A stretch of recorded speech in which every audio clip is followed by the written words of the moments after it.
Assalamualaikum warahmatullahi wabarakatuh. Jumpa lagi dengan Pak Suprono di channel Pak Suprono Belajar Manajemen. Pada kesempatan kali ini kita akan membahas materi manajemen pengelolaan limbah. Pada kesempatan kali ini topik yang akan kita bahas adalah pengelolaan limbah cair. Jangan lupa klik like, share, dan subscribe agar kalian tidak tertinggal pada video-video berikutnya. Jadi kalau kemarin kita itu sudah mempelajari tentang manajemen limbah, kemudian tentang karakteristik limbah. Sekarang kita masuk ke salah satu limbah, yaitu pengolahan limbah cair. Ya, pada pertemuan kali ini, pada materi kali ini kita akan membahas tentang pengolahan limbah cair. Jadi limbah cair ini termasuk limbah yang paling sering ditemui di masyarakat. Limbah yang paling sering ditemui di masyarakat adalah limbah cair. Karena limbah ini keberadaannya itu paling banyak. Soalnya manusia itu paling banyak itu melakukan kegiatan kehidupan itu dengan zat-zat cair. Bahkan tubuh kita saja 75% itu adalah zat cair. Oleh karena itu limbah cair ini termasuk limbah yang paling banyak di dalam kehidupan manusia. Nah, apa yang dimaksud dengan limbah cair? Yang dimaksud dengan limbah cair adalah limbah atau sisa dari suatu hasil usaha atau kegiatan yang berwujud cair. Jadi yang dimaksud dengan limbah cair adalah sisa dari suatu hasil usaha dan atau kegiatan yang berwujud cair yang dibuang ke lingkungan dan diduga dapat menurunkan kualitas lingkungan. Ini adalah pengertian dari limbah cair.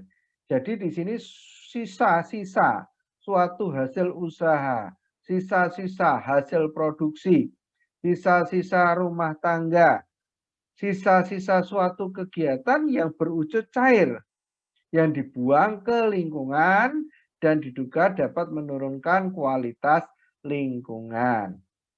Sedangkan menurut Sugiarto, air limbah atau wastewater adalah kotoran dari masyarakat, rumah tangga, dan juga berasal dari industri, air tanah, air permukaan, serta buangan lainnya. Jadi kalau menurut Sugiarto di sini ada tambahannya, selain sisa-sisa tadi, jadi yang namanya limbah atau kotoran cair itu bisa juga berasal dari air tanah, air permukaan, atau dari buangan.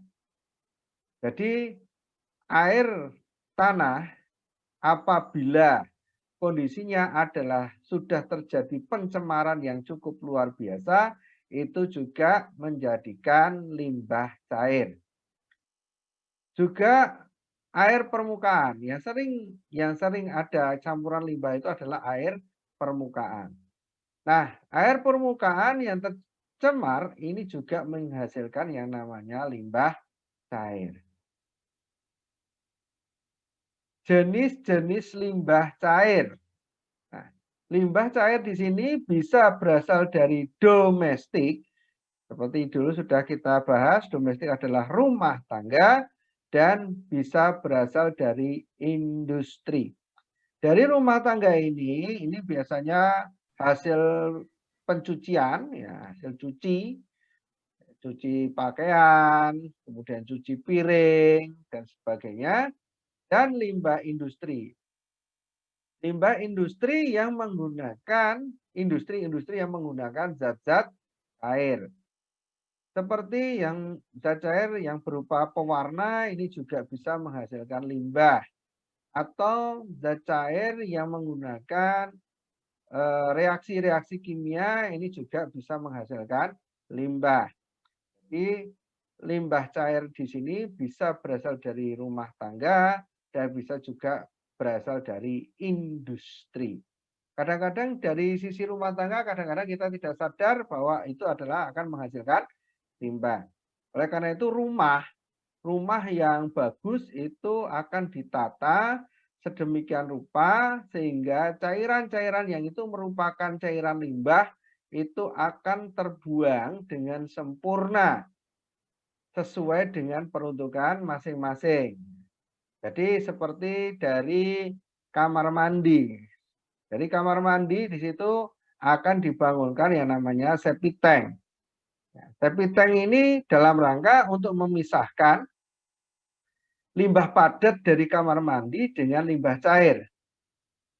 Nah, nanti limbah padat ini masuk ke dalam sumur khusus sehingga nanti bisa diuraikan oleh bakteri. Limbah cair ini masuk ke dalam sumur yang lain yang nantinya misalkan tidak bisa diserap oleh tanah, maka ini nanti bisa disedot dan dibuang ke tempat yang sudah ada pengolahan limbahnya. Ini termasuk juga hasil dari cuci. Ya, cuci itu bisa dari dapur maupun dari cuci pakaian. Ini adalah limbah domestik. Dampak dari limbah cair. Dampak limbah cair seperti dahulu pernah kita sampaikan bahwa dampak limbah cair ini lebih luar biasa dibandingkan dampak dari limbah-limbah yang lainnya. Karena limbah cair ini meresap ke pori-pori, baik itu pori-pori tanah ataupun yang lainnya. Maka di sini dampak limbah cair ini cukup luar biasa. Yang pertama akan menyebabkan yang namanya gangguan kesehatan. Dan di sini biasanya tidak terasa. Soalnya cairan itu sulit dideteksi secara mata kalau itu merupakan cairan yang sudah terkontaminasi limbah. Kecuali yang sudah kelihatan spesifikasinya atau karakteristiknya. Jadi terkadang kita itu tidak tahu bahwa air itu sudah tercemari limbah. Karena mungkin baunya tetap, warnanya tidak berubah, tapi sebenarnya kandungannya di situ sudah beracun. Nah, di sini gangguan kesehatan ini lebih cepat menyebarnya ketika yang dibuang itu adalah limbah cair. Dulu sempat ada heboh di daerah Amerika, di sana itu di tepi pantai nelayan-nelayan terracuni oleh zat kimia yang berbahaya. Yang mereka itu tidak sadar bahwa air itu sebenarnya sudah tercemari karena bentuk fisiknya tidak berubah. Ternyata air tersebut sudah tercemari sehingga banyak nelayan-nelayan di Amerika pada saat itu mengalami gangguan kesehatan. Nah, kalau di ekosistem air tersebut berkembang dengan baik, maka ini bisa menjadi suatu ciri bahwa air tersebut mengalami gangguan limbah atau tidak, yaitu adanya kehidupan biota air. Kehidupan biota air. Nah, kehidupan biota air ini bisa menjadi indikator bahwa air tersebut tercemar atau tidak. Jadi ketika air tersebut misalkan ada ikan-ikan dan di situ ikan-ikannya itu tercemari, maka ikan-ikan tersebut akan mati. Nah, ketika ikan-ikan itu mati, maka akan terlihat bisa dipastikan air tersebut tercemari oleh limbah berbahaya. Makanya dengan adanya biota itu bisa menjadi indikator atau tanda-tanda air itu terkena limbah cair. Nah, tentunya ketika biota air ini terganggu, ini sangat berbahaya bagi manusia juga. Nih. Kemudian gangguan terhadap keindahan. Ini tadi gambar sebelumnya. Kalau kita lihat itu, nah ini adalah air yang tercemari limbah. Tidak bagus sama sekali. Tidak ada bagusnya sama sekali.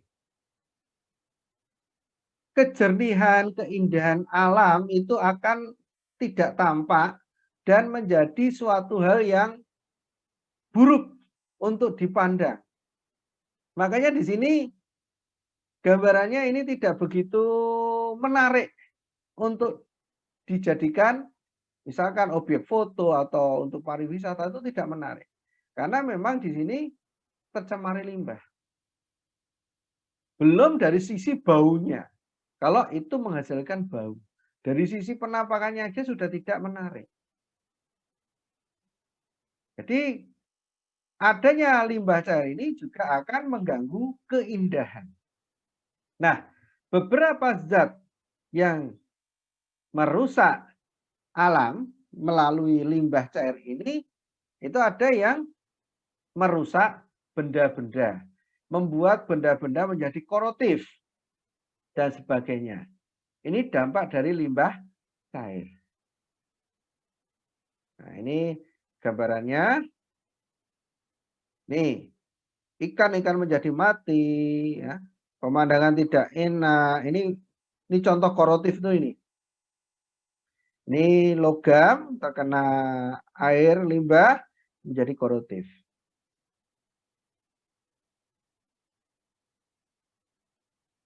Nah, di sini tadi disebutkan bahwa yang namanya limbah cair, ya, itu ada yang berasal dari industri dan ada yang berasal dari domestik. Nah, sekarang limbah cair yang berasal dari kegiatan pemukiman atau sering disebut dengan limbah domestik. Nah, pemukiman itu apa? Bisa bentuknya perumahan, rumah makan, hotel, perkantoran, perniagaan, apartemen, atau asrama. Inilah yang dimaksud dengan limbah domestik. Jadi tidak melulu rumah. Intinya adalah limbah domestik itu berasal dari tempat tinggal manusia. Sedangkan kalau limbah industri itu berasal dari pabrik atau industri. Jenis dari limbah cair ini biasanya berupa apa? Ada tinja, air seni, limbah kamar mandi. Yaitu yang masuk ke dalam ketika kita mandi, air hasil mandi kita masuk ke salurannya, itu namanya limbah kamar mandi. Dan juga bisa sisa-sisa dapur rumah tangga. Nah, jadi dapur masak, hasil masaknya bentuknya cairan, entah itu minyak goreng yang habis selesai digoreng, ataupun air, buangan, dan sebagainya, ini akan menjadikan limbah cair dari domestik. Sifat limbah cair domestik di sini adalah organomikrobiologis dan mengandung deterjen. Jadi sifat limbah cair yang berasal dari rumah tangga atau berasal dari domestik ini biasanya mengandung mikrobiologis dan mengandung deterjen. Kenapa kok bisa mengandung deterjen? Karena memang kegiatan di rumah tangga salah satunya adalah cuci-cuci. Nah, cuci-cuci inilah yang nanti akan mengganggu sifat-sifat air kalau ini dibuang ke saluran air yang ada. Maka air tersebut menjadi limbah cair. Nih. Nah, supaya tidak mencemari, maka kemarin sudah kita singgung yaitu dengan produksi bersih. Produksi bersih ini apa? Dengan meminimalisasi limbah dan emisi. Bisa juga dengan penggunaan kembali limbah dan emisi. Nah, jadi kalau meminimalisasi limbah dan emisi, ini yang pertama dengan reduksi atau mengurangi sumber-sumber limbah. Yang berikutnya bisa dengan daur ulang internal, bisa daur ulang eksternal, bisa juga dengan siklus biologi. Nah, daur ulang eksternal itu ibaratnya kita punya limbah, kita setor ke orang lain. Ini adalah daur ulang eksternal atau kita daur ulang sendiri. Ada beberapa orang yang kreatif dan membeli alat-alat untuk daur ulang air yang ada di rumah tangga sehingga nanti bisa dipakai lagi. Ini adalah sesuatu hal yang positif. Karena sekarang banyak sekali alat-alat yang bisa untuk mendaur ulang air dan diperuntukkan untuk selevel rumah tangga. Juga bisa memodifikasi produk, memodifikasi proses. Memodifikasi produk, jadi kalau produk itu ternyata menghasilkan limbah cair untuk rumah tangga, bagaimana caranya dimodifikasi sehingga tidak menghasilkan limbah rumah tangga. Kemudian juga bisa memodifikasi struktur, memodifikasi proses, kemudian melakukan strukturisasi dan bahan. Nah, di sini memilih bahan-bahan yang ramah lingkungan. Sekarang ini mulai dijual barang-barang yang ramah lingkungan yang bisa dikonsumsi oleh rumah tangga. Sehingga rumah tangga di dalam kegiatan sehari-hari itu hasil kegiatan rumah tangga tersebut tidak mencemari lingkungan ketika sisa-sisanya dibuang ke alam. Nah, proses modifikasi proses di sini bisa menggunakan good housekeeping, substitusi material, dan modifikasi teknologi. Kalau yang paling mudah ini adalah good housekeeping. Sedangkan kalau di sini yang paling mahal adalah modifikasi teknologi. Karena kalau untuk selevel rumah tangga itu modifikasi teknologi ini cukup memberatkan. Karena memang alat-alat yang dibutuhkan itu cukup mahal. Makanya biasanya yang digunakan adalah good housekeeping. Yaitu kegiatan rumah tangga yang baik. Kegiatan rumah tangga yang baik itu bagaimana? Yang tidak mencemari lingkungan. Memilih bahan-bahan yang ramah lingkungan. Maka sekarang ini kalau kalian belanja ke supermarket, ya, itu ada beberapa supermarket itu yang mulai mempersilahkan atau bahkan ada yang mewajibkan konsumennya itu membawa tas tersendiri, tas belanja tersendiri. Kalau tidak punya, maka dipersilahkan untuk membeli. Dan mereka itu menyediakan untuk dibeli tasnya. Nah, penggunaan tas ini adalah salah satu kegiatan yang namanya good housekeeping. Karena berarti rumah tangga tersebut tidak menambah seperti kantong-kantong plastik yang sangat mencemari lingkungan. Ini. Sekarang bagaimana kalau seandainya terpaksa terjadi limbah cair? Kita akan membahas bagaimana pengolahan limbah cair. Sampai dengan permulaan abad ke-20, limbah masih banyak yang dibuang begitu saja, meskipun penanganan limbah dengan trickling filter mulai dikembangkan.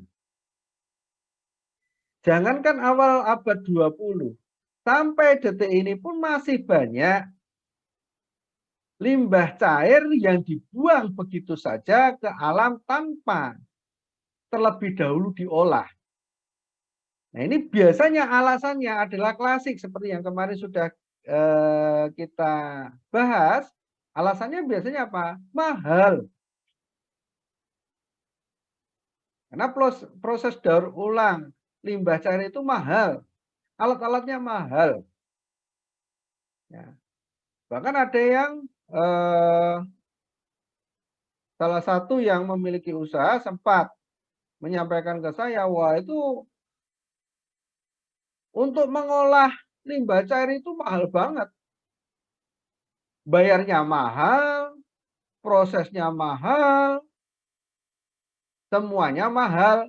Nah ini, sehingga akhirnya mereka memutuskan lebih baik tidak mengolah limbah. Nah ini menjadi problem.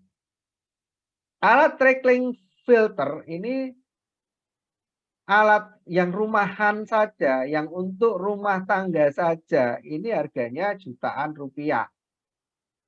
Apalagi yang selevel suatu industri atau untuk perusahaan, ini luar biasa mahalnya. Tetapi mereka lupa bahwa mengolah limbah ini lebih murah daripada mereka tidak mengolah limbah. Coba bayangkan kalau seandainya nanti terjadi musibah, mencemari lingkungan, banyak warga yang terkena penyakit akibat limbah cair kita. Kalau kita tidak mau tanggung jawab, maka kita akan berhadapan dengan pengadilan. Ya, kita akan dituntut di pengadilan dan berhadapan dengan hukum. Sedangkan kalau kita bertanggung jawab, berapa juta yang akan kita keluarkan untuk menanggung efek dari limbah perusahaan kita. Nih. Teknologi pengolahan air limbah adalah kunci dalam memelihara kelestarian lingkungan. Makanya di sini ditekankan, kemarin kita sudah bahas, nanti bisa disaksikan kembali di video channel YouTube yang sebelumnya, bahwa yang namanya teknologi pengolahan air limbah ini menjadi kunci dalam memelihara kelestarian lingkungan. Jadi kita membutuhkan suatu teknologi dalam pengolahan air limbah. Teknologi ini juga tidak murah, lumayan mahal. Berikutnya adalah berbagai teknik pengolahan air buangan untuk menyisihkan bahan polutannya telah dicoba dan dikembangkan selama ini baik secara fisik, kimia, dan biologis. Jadi dalam upaya untuk mengolah limbah cair ini, berbagai teknik, berbagai teknologi sudah diupayakan dalam rangka air limbah itu nanti kalau dibuang ke alam itu menjadi jernih kembali. Ini sudah bertahun-tahun lamanya untuk diupayakan dan alhamdulillah ini progresnya semakin bagus. Ya. Ketika saya dahulu masih kecil ya namanya limbah itu dibuang oleh pabrik itu luar biasa. Pekatnya luar biasa dan baunya luar biasa. Tapi sekarang ini sudah mulai berkembang baik. Limbah-limbah yang dibuang oleh pabrik-pabrik sekarang ini mulai yaitu diolah terlebih dahulu baru dibuang ke lingkungan. Ini sehingga tingkat pencemaran itu menjadi berkurang. Nih.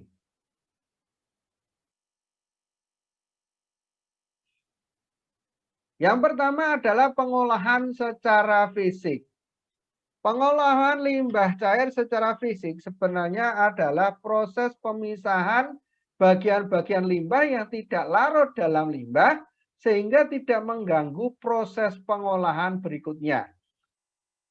Jadi di sini limbah yang dibawa oleh cairan itu ada bagian-bagian dari limbah tersebut yang bentuknya ada bentuk fisiknya dan bisa kita pisahkan. Karena mungkin limbah pencemarnya itu mengapung atau tenggelam tetapi bentuknya adalah kerak-kerak. Nah, ini kita bisa memisahkan terlebih dahulu. Airnya tetap dibikin jalan, kemudian yang mengapung kita ambil, yang tenggelam di dasar dengan mengerak kita ambil keraknya. Maka di sini kegiatannya ada kegiatan penapisan, pengendapan, flotasi, filtrasi, dan adsorpsi. Nah, nih, jadi kegiatannya itu ada 5 yang bisa kita pergunakan untuk proses memperbaiki cairan yang keluar dari rumah tangga ataupun dari pabrik agar bisa langsung diterima oleh alam. Nah, jadi di sini ini contoh pengolahan limbah cair domestik, yaitu dari dapur atau dari rumah makan. Nah, ini dengan adsorpsi, ini kalau ini dengan filtrasi, kemudian kalau ini dengan penyaringan atau screen, kalau ini dengan flotasi. Yang paling familiar itu adalah dengan penyaringan atau screen. Karena di sini kita tinggal mencari screen atau penyaring. Kadang-kadang secara manual itu kalau di rumah tangga adalah dengan kain. Dengan kain yang kita jabarkan, kemudian air yang tercemari kita tuangkan melalui kain tersebut. Ini salah satunya. Atau dengan filter, nah, ini pakai filtrasi. Ini agak mirip, hanya kalau di sini ini pakai filter, ini filternya bisa sampai berlapis. Yang bisa kita pahami di dalam menyaring air itu kalau yang mungkin kalian pernah mendengar itu ada dengan pasir, sabut, kerikil. Ini adalah salah satu kegiatan yaitu mengolah limbah cair. Ini. Dan itu pernah itu saya membuktikan bahwa yang minuman yang ada warnanya saja melewati kegiatan alat tersebut itu berubah menjadi air mineral. Air yang bersoda, berwarna lewat alat tersebut menjadi air mineral. Ini adalah proses pengolahan limbah cair. Nih, dan tujuannya biar nanti ketika keluar sudah bisa diterima oleh alam. Berikutnya adalah pengolahan secara kimia. Kalau tadi secara fisika, yaitu dipisahkan. Mana yang merupakan bahan-bahan beracun, mana yang itu adalah air jernih. Nah, secara kimia, ini pengolahan air buangan biasanya dilakukan untuk menghilangkan partikel-partikel yang tidak mudah mengendap atau koloid. Atau bisa juga logam-logam. Bisa juga senyawa fosfor dan zat-zat beracun lainnya.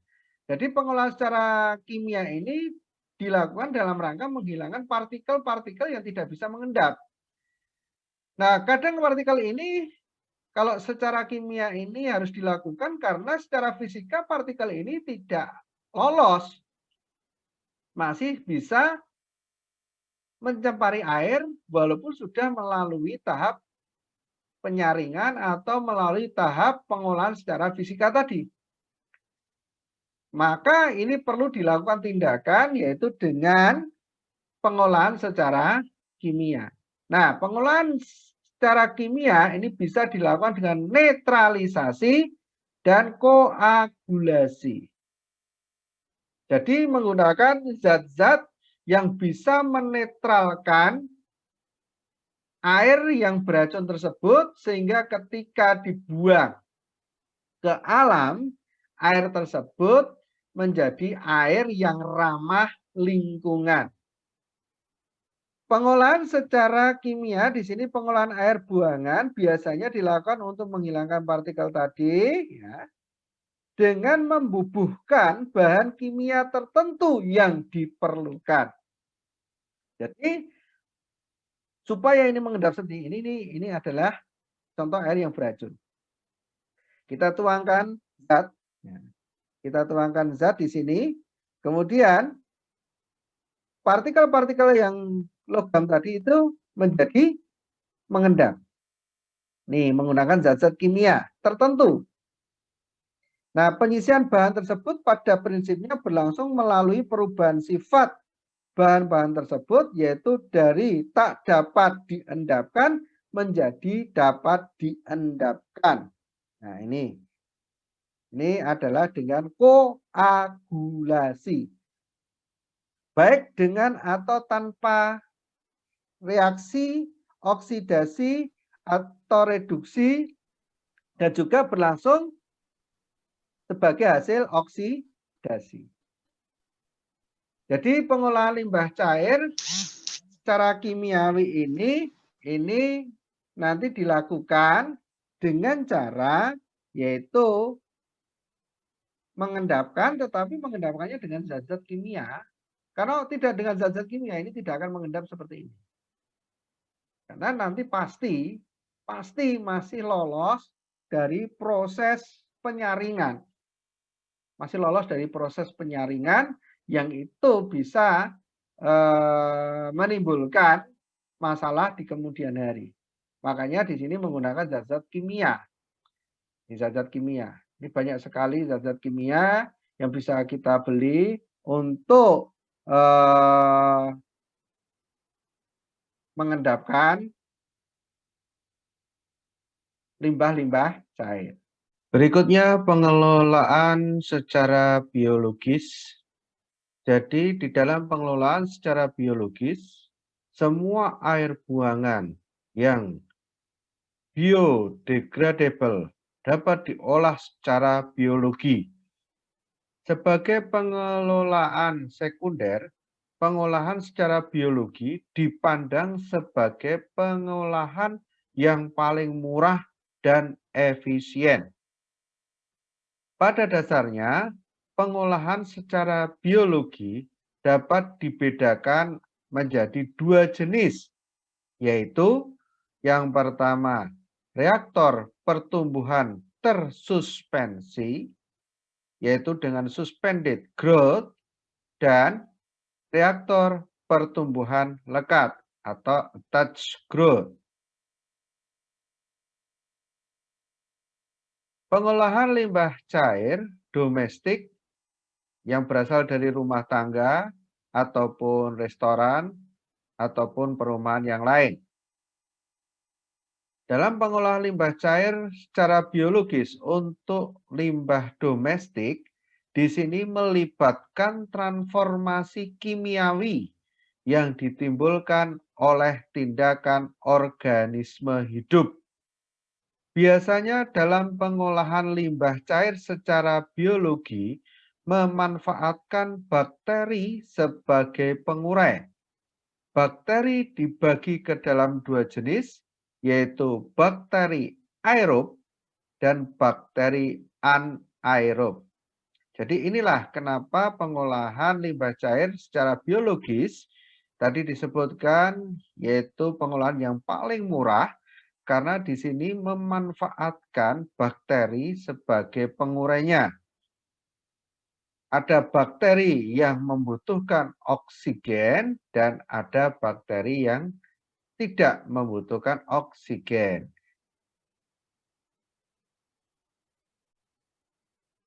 Yang pertama adalah suspended growth.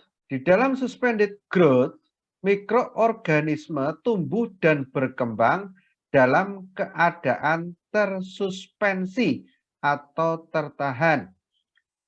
Proses lumpur aktif yang banyak dikenal berlangsung dalam jenis ini.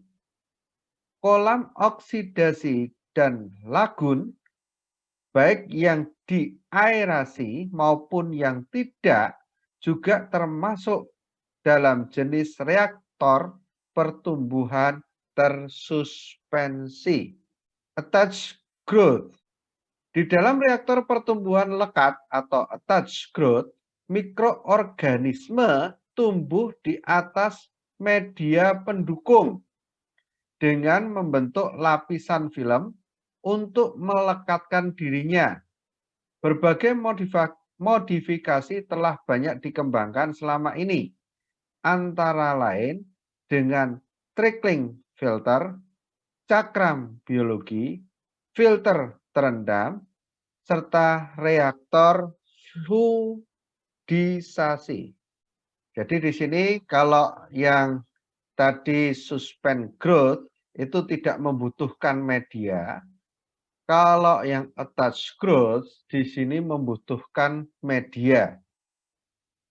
Jadi di sini biasanya mengembangkan dengan bentuk trickling filter atau mungkin cakram biologi, filter terendam atau reaktor fluidisasi. Jadi di sini ada medianya untuk melekatkan mikroorganisme yang nantinya akan menguraikan limbah-limbah yang ada pada cairan.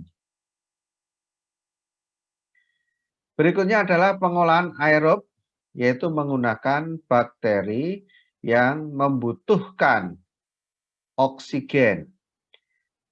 Pengolahan limbah cair secara aerob dilakukan dengan berbagai cara, di antaranya adalah lumpur aktif dan trickling filter. Trickling filter merupakan salah satu cara pengolahan limbah cair dengan memanfaatkan media padat sebagai tempat mikroorganisme menempel dan limbah cair dialirkan dari atas. Jadi kalau menggunakan trickling filter, di sini memanfaatkan media padat, kemudian mikroorganisme itu ditempelkan dan limbah cair dialirkan dari atas.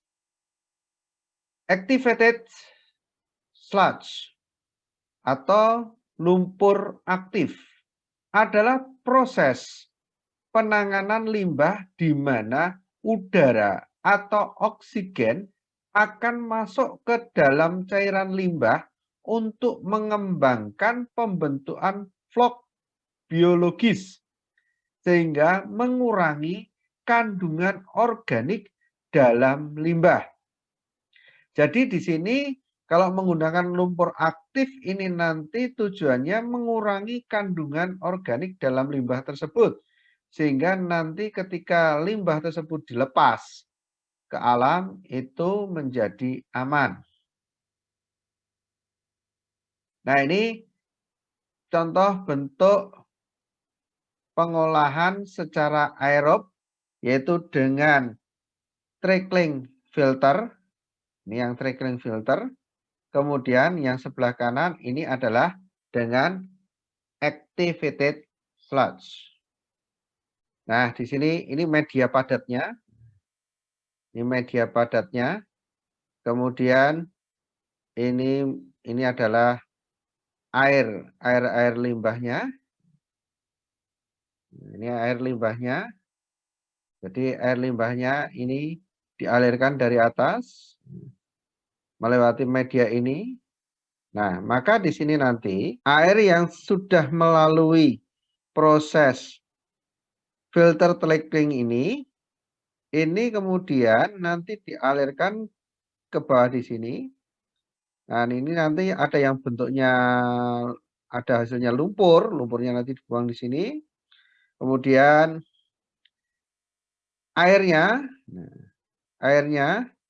air hasil olahannya kita alirkan, kemudian di sini dilakukan proses daur ulang yang nanti dipompakan lagi ke atas sehingga nanti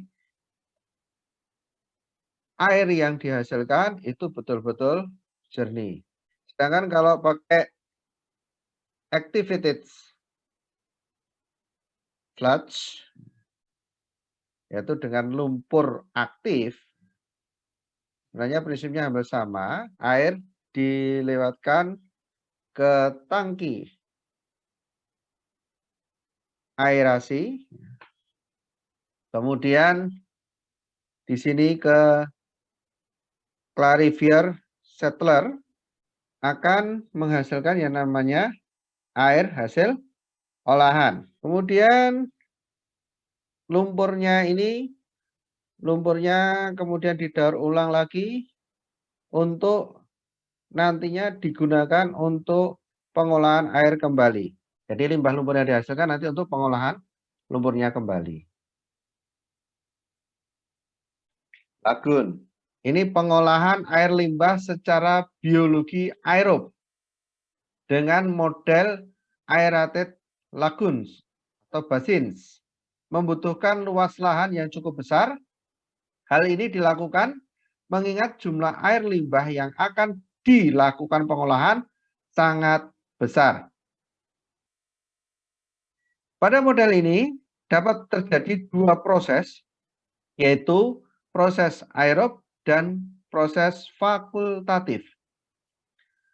Proses aerob terjadi pada permukaan air limbah yang teraduk dengan motor dan berkontak dengan udara sekitar. Berikutnya pengolahan anaerob. Pengolahan limbah anaerob adalah sebuah metode biologikal untuk mengolah limbah organik.